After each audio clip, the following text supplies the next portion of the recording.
This audio presentation was pre-recorded and edited for brevity and clarity. Hello and welcome. My name is Dr. Preeti Subramanian, Director of Vision Science Programs at BrightFocus Foundation. I'm pleased to be your host for today's Macular Chat, Understanding Stargardt Disease. Our Macular Chats are a monthly program designed to provide people living with macular degeneration and the family and friends who support them with information straight from the experts. BrightFocus Foundation funds exceptional scientific research worldwide to defeat Alzheimer's disease, macular degeneration, and glaucoma, and we provide expert information on these heartbreaking diseases. You can find much more information on our website, www.brightfocus.org. So I'm pleased to introduce today's guest speaker, Dr. Christine Kay, who's an MD. Dr. Kay is a vitreoretinal surgeon with Vitreoretinal Associates in Gainesville, Florida. She attended medical school at the University of Florida, completed her ophthalmology residency at the University of South Florida, and her vitreoretinal fellowship training at the University of Iowa. She is now Director of Retinal Research and is actively involved in multiple subretinal gene therapy trials and is interested in optimizing surgical techniques for subretinal delivery. She is also principal investigator for several intravitreal gene therapy trials, including those for treatment of wet AMD or geographic atrophy. Dr. Kay, thanks for joining me today. Thank you for having me. Great. So to begin our chat today, if you could start us by telling what is Stargardt disease and explain to our audience how it differs from age-related macular degeneration or AMD, which we talk a lot in our program.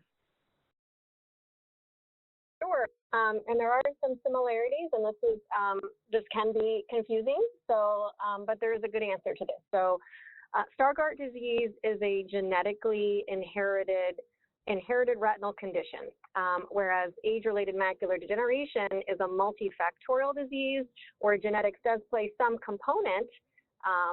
However, it's a multifactorial disease, so age is still the #1 risk factor and environmental factors, and then there are a multitude of genetic factors that can predispose or protect. So age-related macular degeneration is not what we call a monogenetic, meaning one gene causes the condition type of condition. And it typically affects individuals 60 or above. There's a bit of a wiggle room on that diagnosis, 55 and above, but typically I would say average 60 and above would be a typical diagnosis of age-related macular degeneration. So when I have a 35 or 40-year-old walk into my office that's been diagnosed as age-related macular degeneration, I'm already a bit doubtful of that diagnosis, and that is where we start to think about other diagnoses. So Stargardt disease is a genetically inherited disease that is typically inherited in an autosomal recessive fashion, and what that means is that one mutation is inherited from mom and one mutation is inherited from dad. Typically, the parents are carriers of the condition and do not manifest the actual disease. Whereas the patient with Stargardt disease who has these gene mutations and therefore cannot make the correct protein, which I'll talk about in a minute, this ABCA4 gene encodes for a protein that allows the visual cycle to function normally.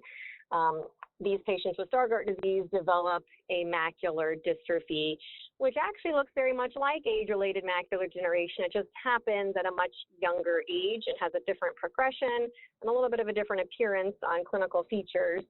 And again, is caused, we understand the mechanism and the pathophysiology for what's happening much better in Stargardt disease than we do for age-related macular degeneration.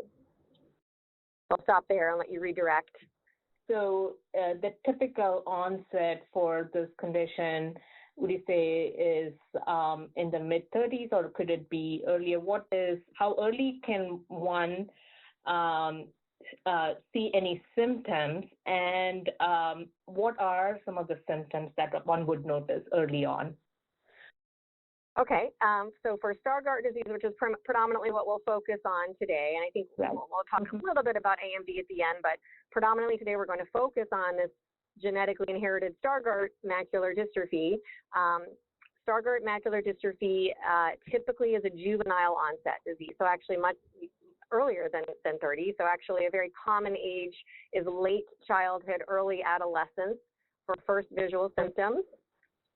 For the typical juvenile onset Stargardt macular dystrophy, SDGD1, which is what we call this disease, there's always confusing things, and there's always things that are caveats to everything in life. And for Stargardt, there is a late onset version of Stargardt disease, just to confuse things. And that's the example of that 40-year-old that walked into my clinic with this diagnosis of age-related macular degeneration that I was a little bit doubtful of. There is a late onset Stargardt disease that can be caused by two mutations in that ABCA4 gene that is genetically inherited and is indeed Stargardt disease. However, one of the mutations tends to be this, what we call a risk factor allele, and it's a less severe mutation in the gene, and it tends to, we even know what this gene is. It's 1868 ILE, and it is ASN 1868 ILE, and it actually, when I see this on genetic reports, I say, oh, I bet this is the late onset Stargardt gene, and indeed that patient often has much later onset. They often have foveal sparing, which means that the center of the macula being the most central part of the retina, the fovea being, if you put a bullseye and you got the target right on the bullseye, the fovea is the most central spot of the macula that's able to see 20/20. Patients with late onset Stargardt often preserve their fovea. We don't fully understand why. If we did understand why, I think it'd be very helpful to research, but late onset Stargardt patients often have a very slow progression, and often they don't affect the fovea. We don't lose vision in the fovea, but that's a little bit of an outlier. So just to kind of summarize what most people are probably interested in hearing about today, and certainly the most prevalent type of Stargardt disease is the juvenile onset Stargardt disease. Let's just kind of overview that, because I think that's probably the most important thing to focus on. These patients present maybe between age 8 and 12. They might have failed a vision screening at school. They might have gone into their optometrist, and the optometrist told the parents, this child is not being corrected to more than 20/40 vision, and we don't really know why. And so that patient might get referred to an ophthalmologist or eventually a retina specialist or an inherited retinal disease specialist. And we end up doing some testing, which I'll talk about what types of exams and images we do. We end up doing genetic testing, and we confirm a diagnosis of juvenile onset Stargardt disease. Usually the progression pattern for the typical childhood or early adolescent Stargardt disease is that over a 10 to 12-year period, the visual acuity can slowly decline to a 2200 central blind spot. And that is with the pathophysiology of this disease, is to start to affect the central retina, that central macula, and to cause an atrophic, which means degenerative lesion in the center of the macula that does cause a blind spot. So this patient is slowly losing visual acuity to the level of a small central blind spot. That's about 2200 visual acuity. That's corrected with glasses. And that happens again over a 10 to 12-year period, generally speaking. Again, there are always outliers and patients that manifest earlier. For most genetic eye diseases, and Stargardt is one of them, the earlier onset the disease, typically the more severe the mutation. So if I have a 5 or 6-year-old who's coming in with vision problems and I see a bullseye, which is one of the early onset things I sometimes see in very early onset childhood Stargardt, they may progress more rapidly, and they may end up having more peripheral retinal involvement in life, and progressing to something that we would end up calling a cone rod dystrophy, which is where more of the peripheral retina is also involved. And again, that's an outlier. And we already talked about the outlier of the late onset patients who present later and have a very mild course. Right. So, I mean, yeah, so you covered about the disease being a genetic condition. It is inherited. So is there a pattern for inheritance? So you mentioned the parents are carriers for the disease. So what's the chances that the child would have inherited this condition? And are there genetic tests that are currently recommended or available for this? Yes. So by definition, Stargardt disease is genetically inherited, and we're looking for, with genetic testing, we're looking to find 2 mutations in the ABCA4 gene, which is a gene that is encodes a protein in the photoreceptor outer segment, which you don't really need to know what that means, other than the photoreceptor is the vision sensing, light sensitive cell in the outer retina that perceives the light. It's the first step in the pathway to perceive that light and kick out a visual cycle signal to the rest of the inner retina that transmits the signal through the optic nerve, eventually to the brain. And so that's step 1. If you don't have a photoreceptor that's receiving the signals, that's the receptor that receives the light signal, then the rest of the pathway is not going to matter. You need to have that photoreceptor working to get that visual signal through to the brain.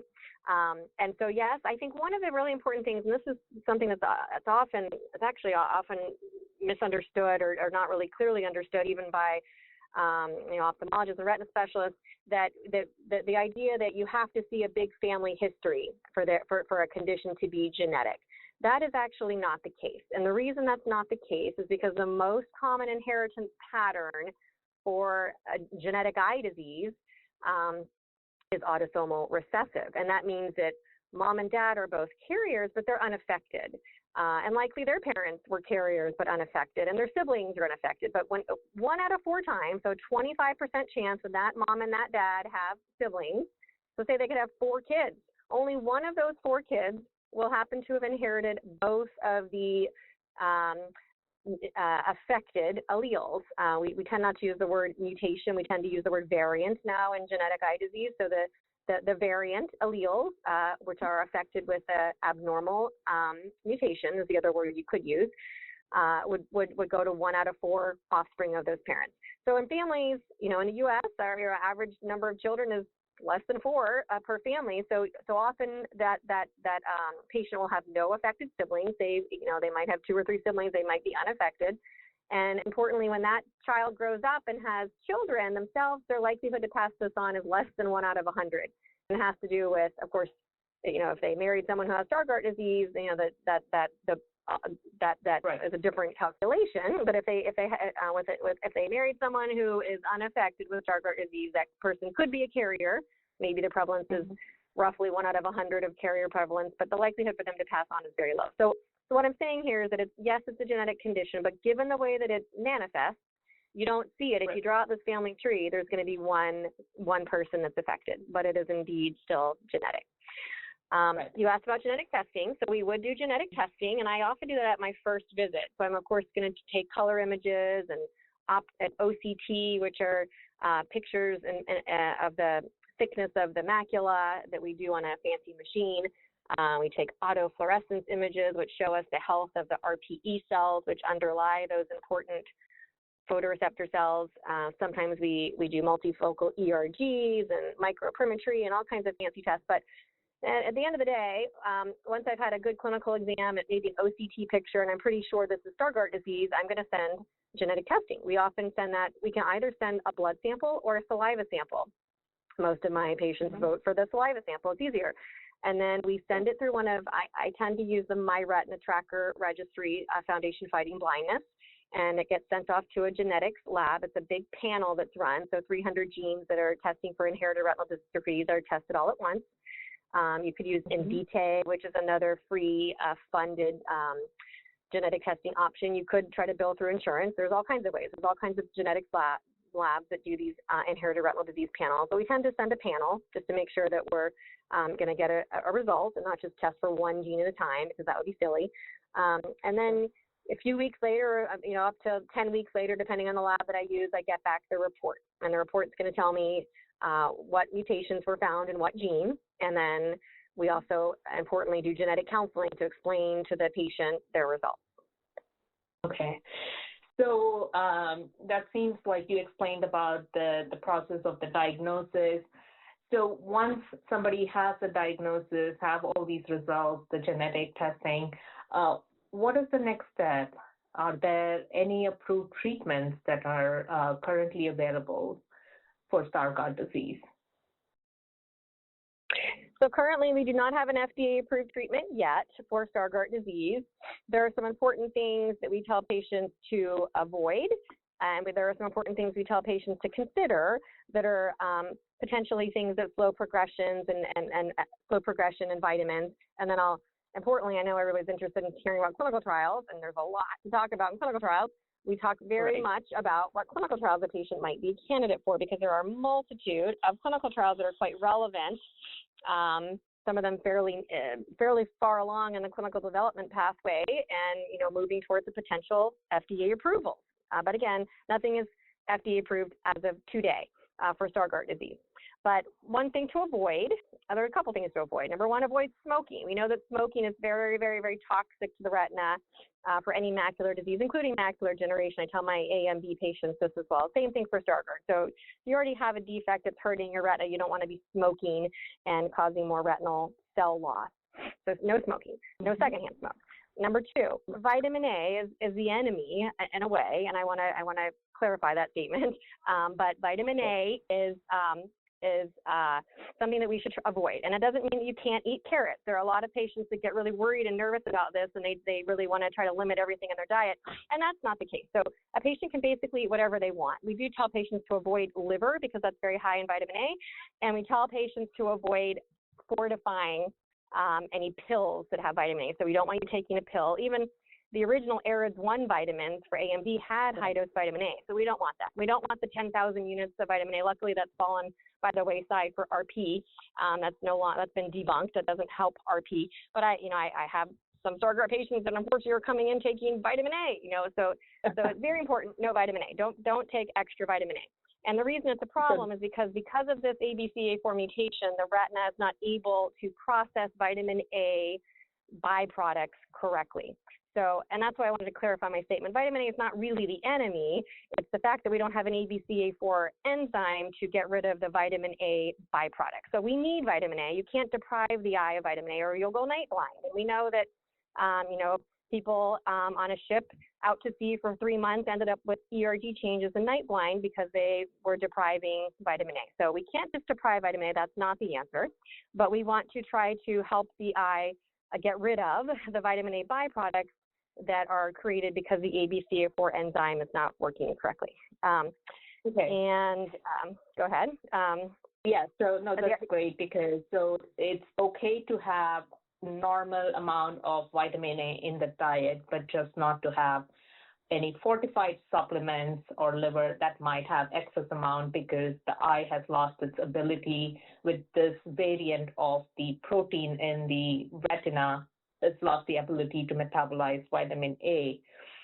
So, right. And so before we jump on, I know you mentioned we'll talk a little more about clinical trials. I just want to ask about the genetic testing. I know I get asked a lot if there are any genetic testing for AMD. Can you talk a little bit about what's out there and if there are any I know there aren't any recommendations for the genetic testing for AMD, but if you could talk a little bit about that. Yeah, it's been an interesting topic, and I've liked watching this. Emily Chu at the NEI has been a big speaker on this and the idea of looking through our AREDS study data and trying to decide if any of the genotypes were more of a risk for progression and what vitamins might be more helpful in different genotypes versus others. So there's certainly clinical research that needs to continue to be done. But all I can say in summary, and then there have been a lot of small companies that are proponents of doing genetic testing panels because they're sponsoring genetic testing panels with the companies and trying to look at, is zinc more useful if you happen to have a complement factor H mutation, or should we avoid zinc? So that it's gotten very, very complicated, but I can just tell you at this point, the Academy of Ophthalmology, at least most recent guidelines, does still not recommend genetic testing standard genetic testing for age-related macular degeneration for the average person in a clinical setting.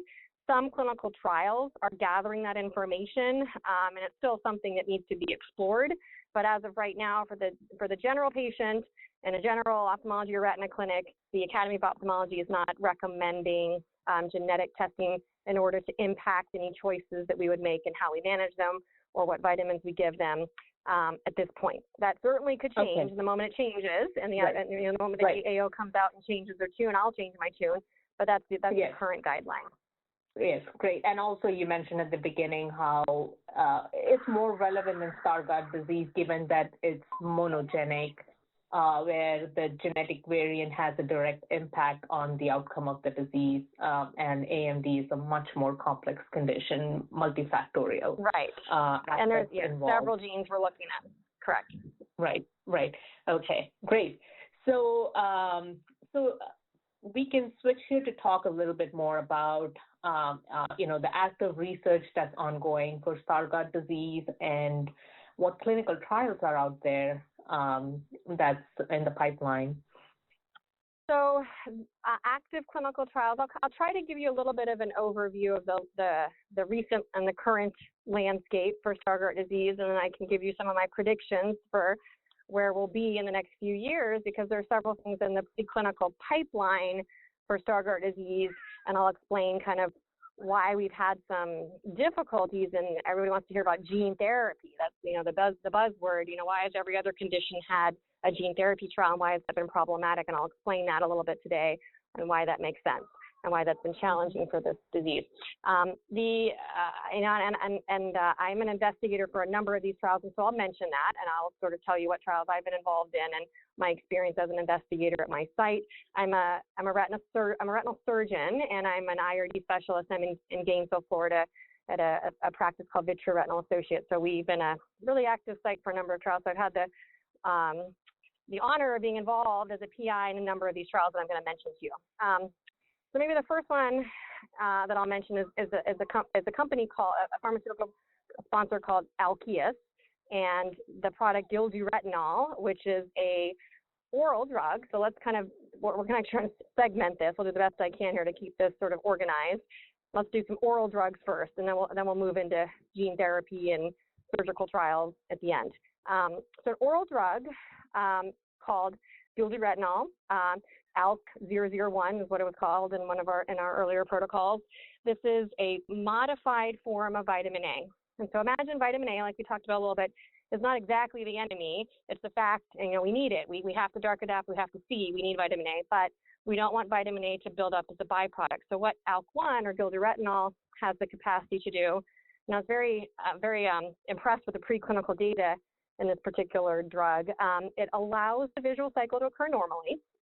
So the eye thinks it's vitamin A. It looks just like vitamin A. It's a molecularly modified form of vitamin A, where one of the hydrogen items has been switched to a deuterium, non-radioactive isotope of hydrogen. So it just looks different, but it still functions the same way as vitamin A. Allows the photoreceptor to do what it does and the visual cycle to do what it needs to do. But it does, importantly, it significantly decreases the ability for vitamin A byproduct to dimerize, and what that means is for the byproduct to bind to itself and form a toxic byproduct. And that toxic byproduct, if anyone who's listening to this has heard the word lipofuscin, or you have yellow flecks in your retina, or there are yellow spots in your retina, and had your retina doctor show you these autofluorescence photos where you see yellow spots, that yellow stuff is the debris that I've been sort of talking and alluding to today that happens with the vitamin A byproduct, and that product is toxic. So that yellow stuff in the retina over time will cause photoreceptor and RPE cell, which is the cell that neighbors the photoreceptor and lives underneath it. It causes those cells to eventually die and become significantly hurt. And so that is the general pathophysiology of Stargardt disease. And what this drug does is it decreases the byproduct of lipofuscin from building up in the retina. Sorry, I apologize for that noise. And it allows decreased byproduct accumulation in the photoreceptor cells and RPE cells. And so that oral drug trial has been going on for many years. We've been an active site in Gainesville, Florida here at the Macular Retinal Associates, and have had many patients involved in this trial. So actually several publications, several presentations at Academy of Ophthalmology and Subspecialty Day over the last several years, and this Alkeus company is moving this towards the regulatory pathway towards what we would call an NDA submission, where where they're trying to move towards FDA approval. And I don't know, I'm an investigator in the trial, and I'm not in the company myself, so I don't know timing and exact logistics of that, but I'm certainly hopeful as an investigator that this will continue to move forward in a positive direction. I can tell you that I've had the honor to be able to present some of the general data, and the general data on that is that in one of the studies called TEASE-1, which was the earliest rendition of this trial, where we treated late-stage patients who had a relatively large atrophic lesion, and we watched the autofluorescence signal over time. We saw, it was an 18-month endpoint, we saw a significant difference between patients who were on placebo, meaning they were not getting any drug, versus the patients who were getting drug. And that was, I believe, a 21% difference in the growth of the atrophic lesion. And so basically, taking the ALK drug, ALK1 or gildaretinol drug, was slowing down the atrophic lesion growth in patients who were treated, versus placebo patients. Of course, that atrophic lesion just grows and grows. And so that was exciting data, and we got that exciting data from the TEASE-1 study, and again, companies continue to move that forward into the regulatory part of the pathway now, which is with the company at this point, and I'm the investigator. so basically, the drug is at a point right now where the data has to be submitted to the FDA for review and to see whether it meets their criteria for approval and be available as a drug on the market. And you mentioned that this was an oral pill that was being investigated in this trial. So yeah, that's fantastic. So tell us about some of the other trials that you've been working on. Yep, and that is an oral, take it daily pill, and the safety profile is also very good. That's one of the nice things about being able to put patients into this trial is I don't have really high concerns about the safety profile. It's an excellent safety profile. So, there are things that we're following and looking at blood work and all the things that you follow in any kind of FDA-sponsored trial, but things have looked very safe. We also enrolled for BrightFocus, which is a different company. That's also an oral drug. It's a different mechanism. So it's an RPD4 inhibitor, and without going into extensive detail about that, just imagine that you have a little truck that's carrying your vitamin A through your bloodstream to your eye, and then you kind of slow that truck down. So that's the idea of an RPD4 inhibitor, is that we're decreasing systemically the ability for vitamin A to be delivered to the eye. And I kind of set myself up for this earlier of why that could have some side effects and dark adaptation and delay and things. But if you get it exactly right, if you happen to have the exact right dose, that maybe that could, you could figure out the perfect point where you slow down vitamin A just enough to slow down atrophy and slow down lipofuscin, and not have issues with the things that I mentioned could be issues if you slow down vitamin A to the eye, which are dark adaptation and delay and night blindness.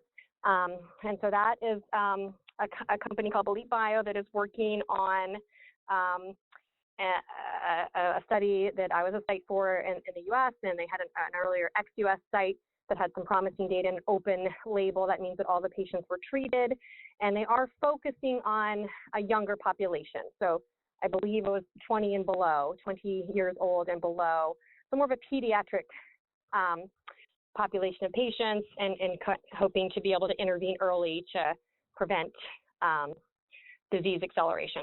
Another similar oral drug.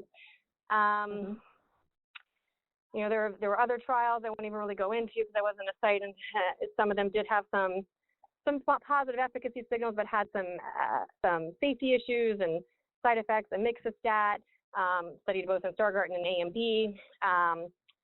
And let's move into sort of away from oral drugs to gene therapy.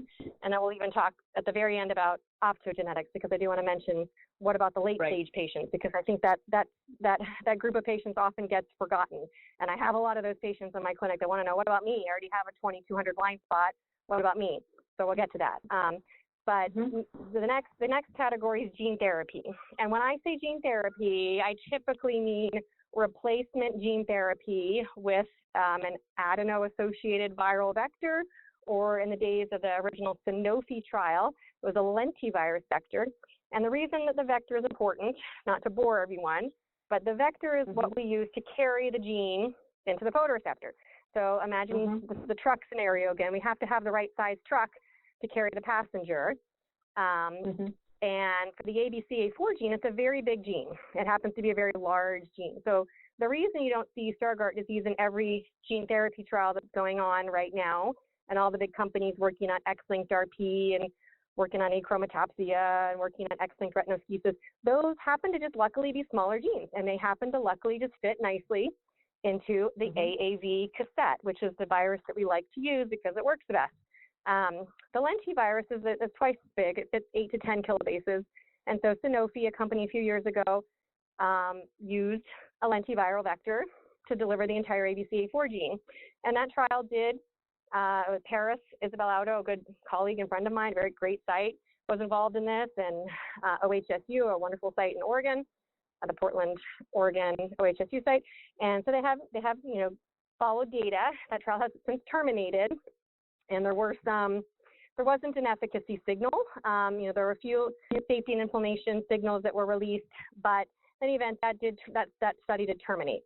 And so other preclinical work is being done on trying to get around the problem of the ABCA4 gene not fitting into a typical AAV virus.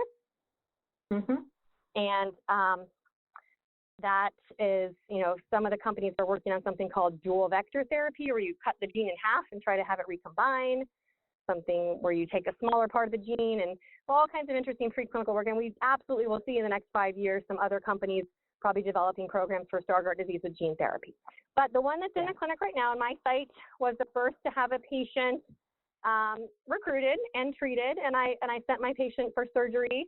And some of these things might be confidential of timing and where sites were, so I won't go into exact details, but the first patient has been treated in the Ascidian trial, which is an RNA editing trial.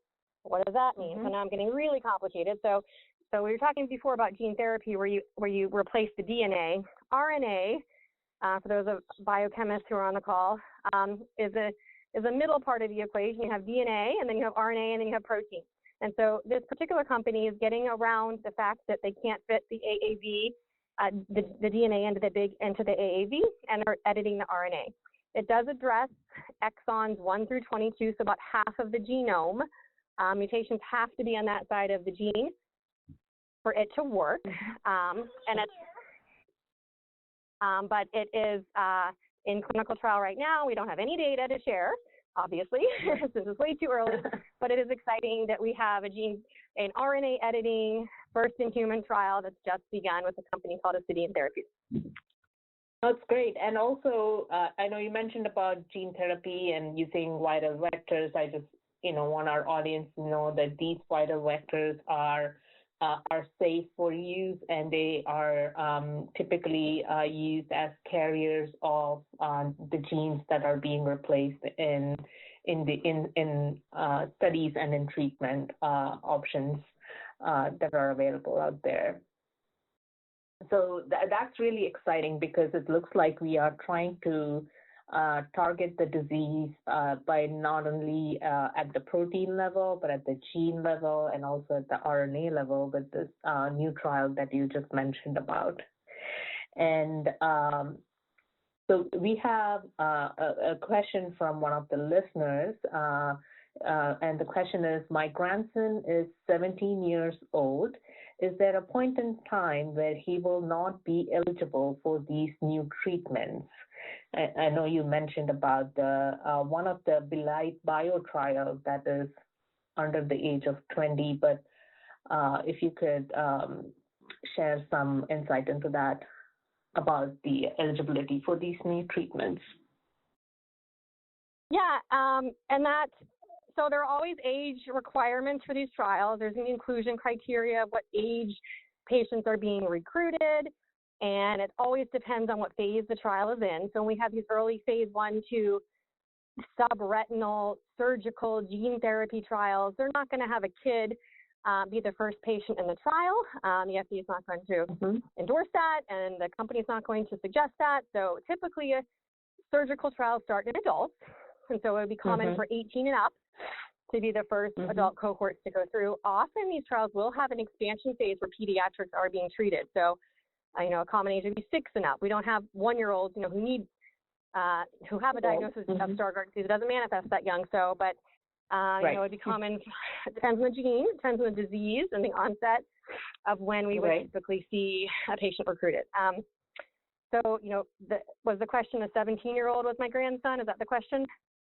Right. So is that a point in time for eligibility? And I think you alluded to that by saying that it's typically 18 years and above for being eligible for most of these trials? Well, and that it really depends on the trial and the mechanism of therapy. So for some of the oral drug trials, we were very early on, for the Alkeus trial, recruiting pediatric patients, again, because risk benefit here. So once safety has been established, we're often treating pediatrics at the earliest manifestation of Stargardt disease in the oral drug trials. Again, the Belite Bio company was only treating pediatrics, so 20 and below were the inclusion criteria. They weren't treating you if you were 22. So in the current trial. So again, it does depend on the risk of the therapy itself. And so for an oral drug, generally speaking, the risks are going to be lower than for having to go to the operating room and have a vitrectomy retinal surgery and have a surgeon inject the vector under the macula. Right.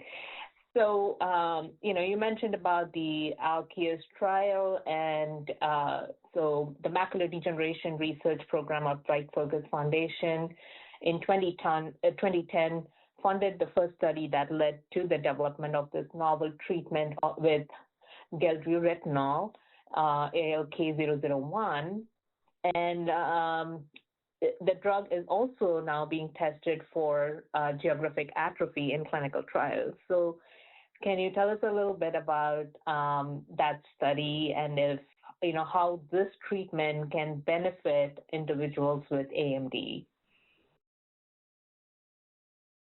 Sure.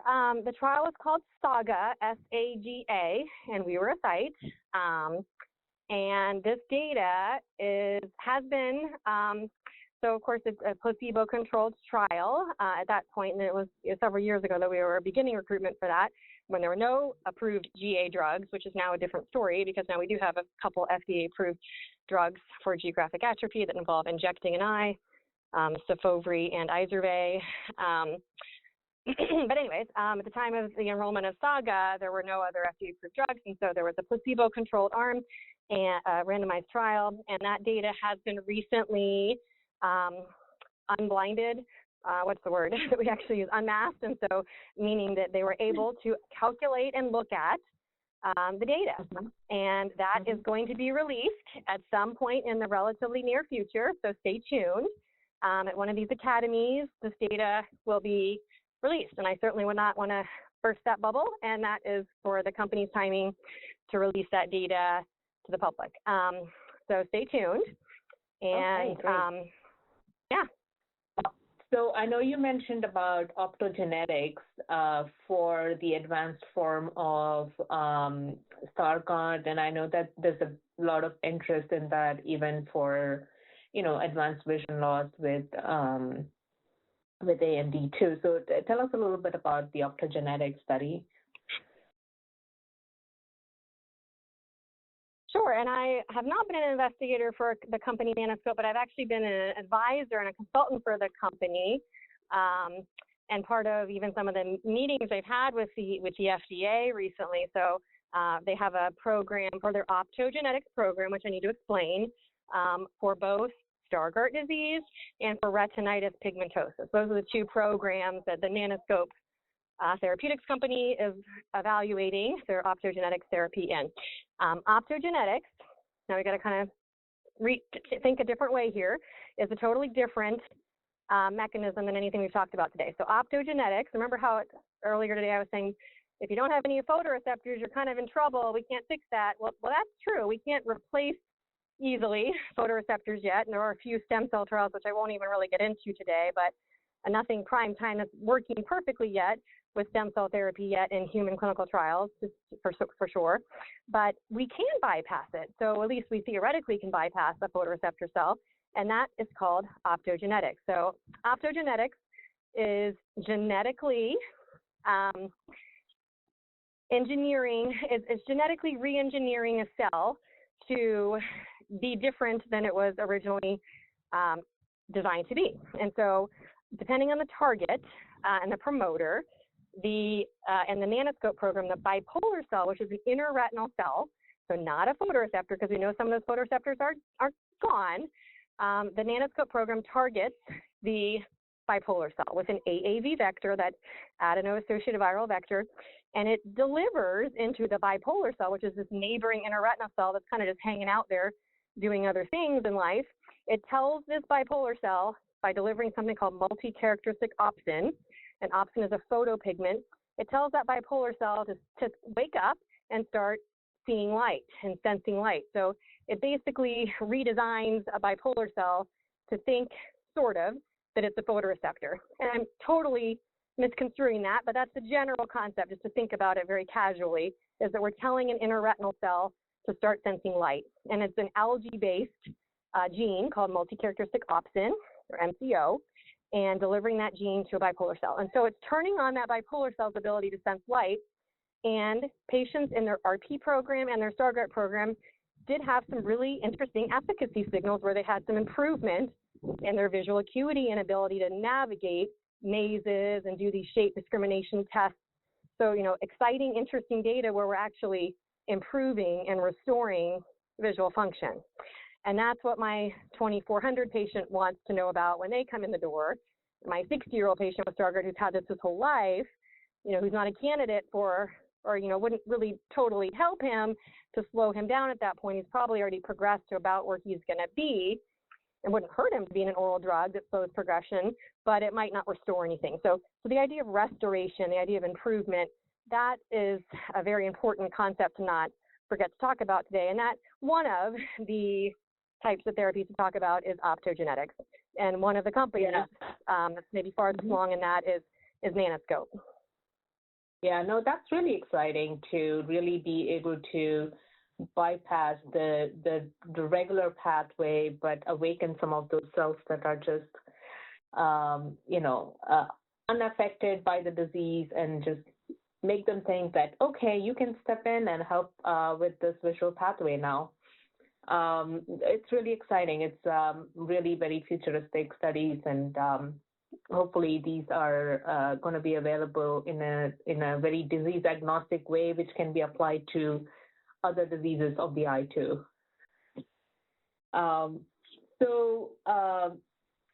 Going back to Stargardt, so what are some of the resources that are available for patients and families that are dealing with the disease? And one of the listeners has asked about, how do I find local support groups in my area?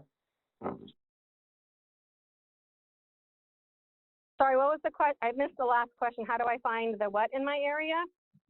Local support groups in my area. Okay, sorry. So I think that networking is very important with these relatively rare diseases. I forgot to mention the prevalence of Stargardt disease today. It's actually not that low. Of the rare diseases, it's one of the most common.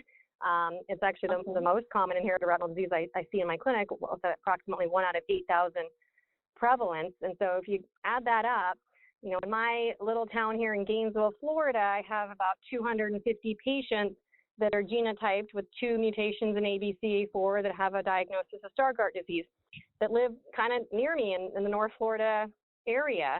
You know, some are referred from Georgia, et cetera. So, but and that's just the beginning. There's also Bascom Palmer down there in Miami that has a big IRD population with a lot of Stargardt patients. So there are a lot of patients with Stargardt disease, and it's important, I think, especially with a new diagnosis, to consider ways to network and find support groups. Foundation of Fighting Blindness, to jot down some names, is probably my first go-to. And I love this group. This is the group that actually funded my career development award coming out of my fellowship at Iowa, where it kind of began me on a clinical scientist track on intravitreal optimization of adeno-associated viral gene therapy. So I started working at University of Florida with a career development award from FFB. So FFB funds researchers. They really focus on funding young researchers and helping start researchers into clinical scientist tracks. And then they also really focus on patients, and they focus on patient education, patient seminars, patient outreach. They have a visions group that I go to pretty much every time they have it, which is an outreach. It's either once a year or once every other year, depending on how we went through the COVID pandemic there. They did it every other year, but used to be every year, and it would often be in Baltimore, and it'd be a national conference where we would have usually a 2-day conference and have rooms on Stargardt disease updates and gene therapy updates and the stem cell update room with David Yam. So, we had, multiple different talks going on for a 2-day patient networking conference. And they also have Vision Walk, where they have patients get together, and I often get invited to come give a talk, either in Tampa or Jacksonville. So lots of outreach, lots of teaching and support. Other groups, of course, do this as well. And Research to Prevent Blindness, RPB, is another group that focuses on inherited retinal diseases. And then as far as other just support groups outside of that type of an organization where they're raising money for research, Division of Blind Services is actually a wonderful organization, as well as Lighthouse for the blind. And you can look in your phone book / Google network and kind of look up what resources are near you, and hopefully talk to your ophthalmologist or optometrist. If you haven't seen a low vision optometrist, that's worth a separate visit. They are super specialized. We get very specialized in all of our fields, but optometrists often might just give you glasses and send you out the door, but a low vision optometrist is going to sit down and spend an hour with you working on something called a CCTV, or something as far as what magnification can we use, what type of software can we add to your iPad to help you change contrast from black to white to black, things that actually make a world of difference for patients with Stargardt disease, and you don't really know until you've tried. Right, and it helps with the day-to-day navigation of one's everyday routine with these kinds of recommendations. Right. Right. Yep, so I think that the low vision optometry visit is very important. That's a specialized visit. It may just be a one-time thing to get you headed in the right direction. Division of Blind Services will also sit down with patients and talk about job optimization, work resources, and sometimes even vocational rehabilitation, which means maybe this job is not best for me right now. What else can I be best suited for right now, and helping to adapt.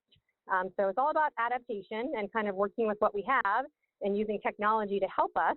And some of these organizations, that's what they're built to do. So the people who work at them are trained to do. Your ophthalmologist, we're really good at looking at eyes and taking pictures of eyes and maybe getting your genetic testing going. But we're not going to be able to spend the time or have the resources or even the knowledge of what exact CCTV or magnifier might be the best to actually help you function on a day-to-day basis. Right. Yeah. No, that's excellent. So we talked a lot, and it's almost nearing the end of our session. So Dr. K, what is there any best advice for families, children, young adults suffering from Stargardt disease that you would like to say? You're not alone. There are many patients out there and many families out there that are at all different states of processing this information. Some are newly diagnosed, some have lived with it their whole lives. Being able to share that journey and that pathway with another individual, the humanity of this is so important. And being able to share that with another family, another individual, is so helpful and so important. So I would say reaching out and networking. Step one is being on a call like we're all on today, and listening and educating yourself to what updates there are in the field. Number 2, get genetic testing. If you haven't had genetic testing, this is the new standard of care in inherited retinal disease. Actually, Academy of Ophthalmology's new guidelines, they actually updated it to say it is now the standard of care to do genetic testing on patients with monogenetic disease, which we talked about is Stargardt disease. So if you have not had genetic testing offered to you, ask. And at this point, your ophthalmologist or optometrist should have at least heard of it. They might not be able to be set up in their clinic to get you genetically tested that day, but they can get you referred to a site that can get that squared away for you. So you do need to pursue it and ask, but genetic testing should be done to confirm disease and also evaluate potential clinical trials. And number 3, stay up to date. And these things change every month. So, I mean, these trials are, we're activating new trials literally every week at my site. I'm looking through new site surveys to kind of look at investigator brochures and evaluate preclinical data and see if I think it's a good therapy and whether it's Stargardt or another inherited retinal disease. It's a booming time right now for the development of new novel therapies for inherited retinal disease, and certainly Stargardt is one of probably the most highly focused on because it is so prevalent and the disease mechanism is so well understood. And always, maintain hope and adaptation. The human spirit and body is so amazing and able to adapt, and the psychology of adaptation is so important. I have people who are athletes and Paralympians and patients with Stargardt who have written books and done amazing things. So nothing is out of reach. And all things are possible. And so I think I would want to leave everybody with a note of hope and optimism, and that we're really in an exciting time right now for novel therapies and research for Stargardt disease. Wonderful. Thank you so much, Dr. K, for sharing so much about Stargardt disease and sharing all the promising research in the field with us today. To our listeners, I sincerely hope you found today's chat helpful. Our next Macular Chat will be on Wednesday, October 30th, and it's titled Taking Charge of Your Geographic Atrophy. Thank you again to our listeners for joining us today. This concludes today's Macular Chat. The information provided in this recording is a public service of BrightFocus Foundation and is not intended to constitute medical advice. Please consult your physician for personalized medical, dietary, and/or exercise advice. Any medications or supplements should only be taken under medical supervision. BrightFocus Foundation does not endorse any medical products or therapies.